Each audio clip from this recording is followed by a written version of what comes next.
We're back, baby. Let's go.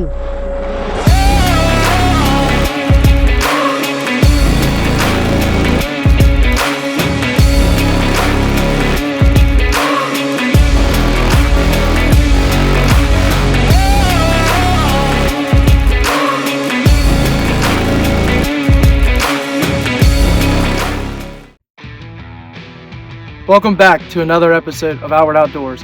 I'm your host, Damon Outward. Man, guys, it has been a minute since we were able to get a video out to you guys, and I'm super excited for this one because it is jam-packed with content.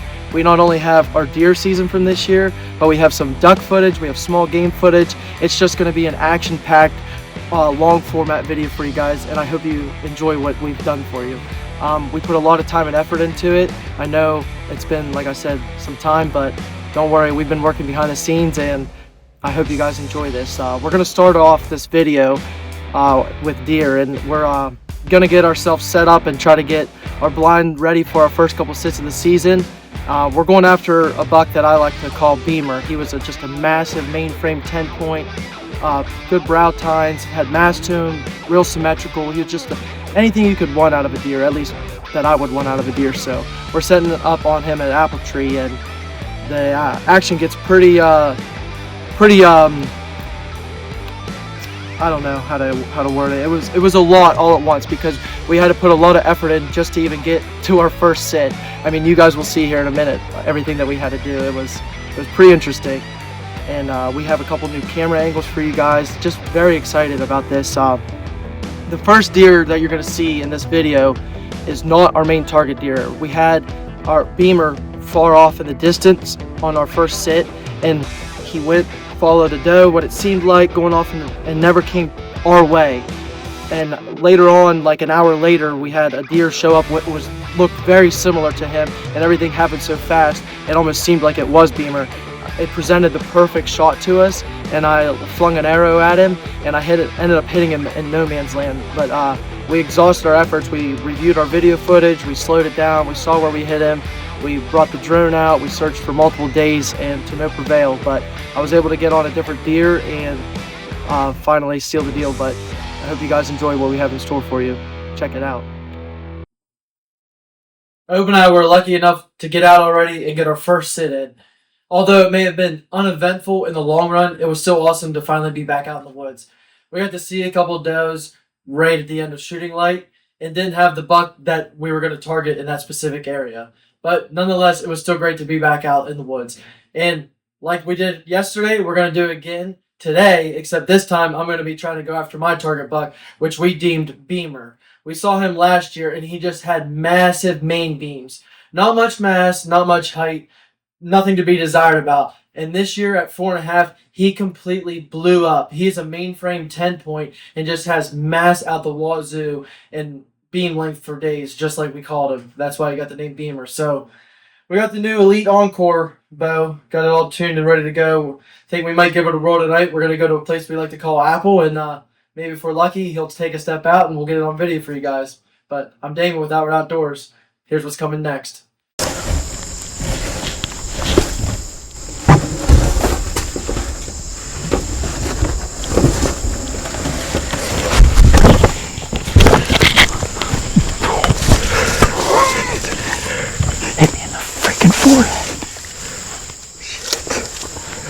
There's more. Is there? Oh, there's behind you. I don't see it. Where will I go, bro? What do we do? Just go in? Might get stung. It takes a while to get. Oh my god, dude, there's like 5 of them around the freaking thing. There's a bunch of nests. There's like 15 of them. There's like 7 nests. Oh, bro, there's so many of them in there. I know. I sprayed it so many times. I see at least 4 more like around the thing.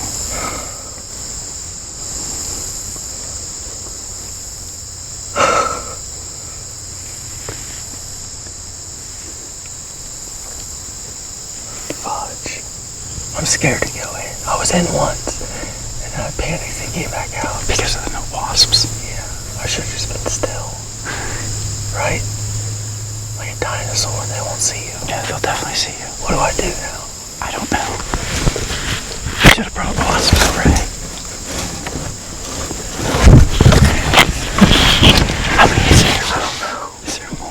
felt there was two. There's one like sitting. Oh, those aren't wasps, bro. Those are hornets. Yeah. Not wasps, hornets. Those hurt like a mother fricker. Yeah, hornets. Oh, frig. I got a scar from one. From spraying this out. Right there. That's where it bit me. It stung me. It hurt so bad. Oh, man.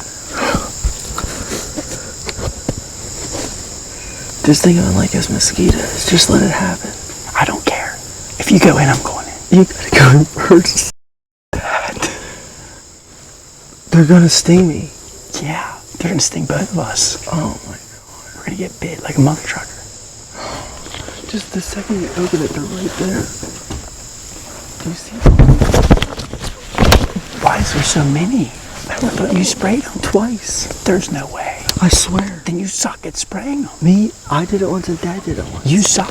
Tell Dad You both suck. I'm gonna text him here in a minute and be like, you suck at spraying hornets. It's fine, I got man. They keep hitting me in the freaking head. I got bugger. Well.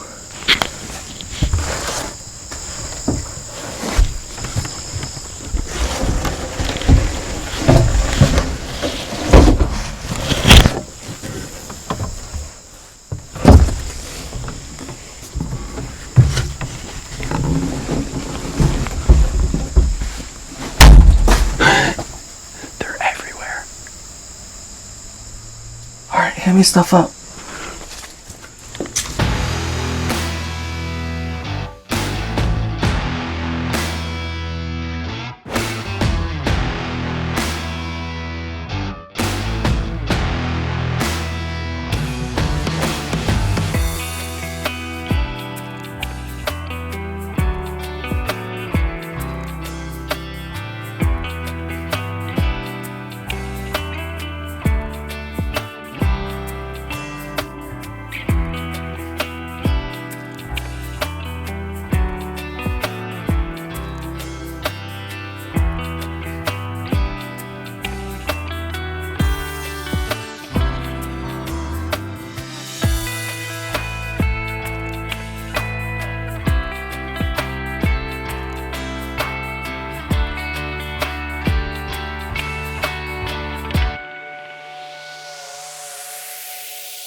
sure as you guys could tell in that video, the shot hit a little bit high and far back, and it was in no man's land, like I said. But thank goodness for trail cameras, because we had him out in the locations where he was at, and a few weeks later he ended up showing back up, which was awesome. And usually I try to hunt that same deer that I wound, or I don't try to go after another deer unless I find them and they show up again. And he showed up, and my cousin Jared was actually able to harvest him later on, and we'll probably plug in some pictures of him with that deer later on in this video. Nonetheless, it was an awesome buck, but it opened up the opportunity for me to go after another deer. So fast forward a little bit, I was either going to target beamer or another deer that I like to call twin towers. And you'll see here in some of this footage, I had an encounter with twin towers multiple times this season at 20 yards, at 40 yards, and never gave me an angle. He was either facing me straight on or too far away. It just never worked out for whatever reason, but it was some of the craziest hunts that I've ever been a part of. A pure adrenaline rush, shaking, calm, trying to breathe through the moments, and just giving it up to God, letting him know, like, whatever happens, happens. If this deer presents me the opportunity, please let me make a clean shot on him. But hopefully you guys like what you see here next.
Right behind our blind. Let's get it. We did it.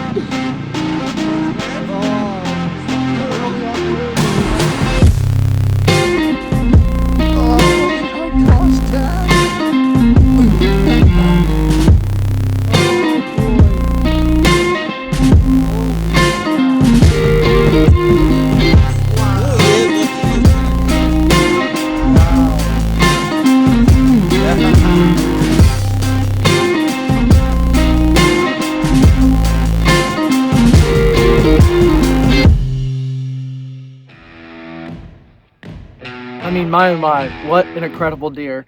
I was heartbroken that I was not able to get a shot off on him.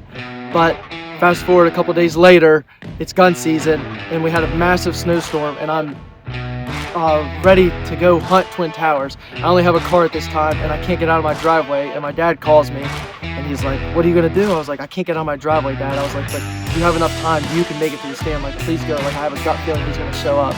And nonetheless, my dad was able to harvest twin towers, and I was ecstatic about it. Got to go there, tracking with him, and finally put my hands on that rack. It was just an awesome feeling. And with my dad being there with me for the close encounters I had and helping me set up on him and having the history with him, I was glad at least one of us got it, and it was awesome. But I get to finish off my season, and I didn't have much video footage of this, but you guys could see some of the tracking. But I finally finalized my season with getting beamer. I mean, it was my biggest deer to date, and I was just as happy as I would ever be killing any type of animal. But we're going to finish off this episode with some small game and some clips from duck season, which is my favorite type of hunting. So we were able to finally get some cool angles for you guys, and so check it out.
Bye.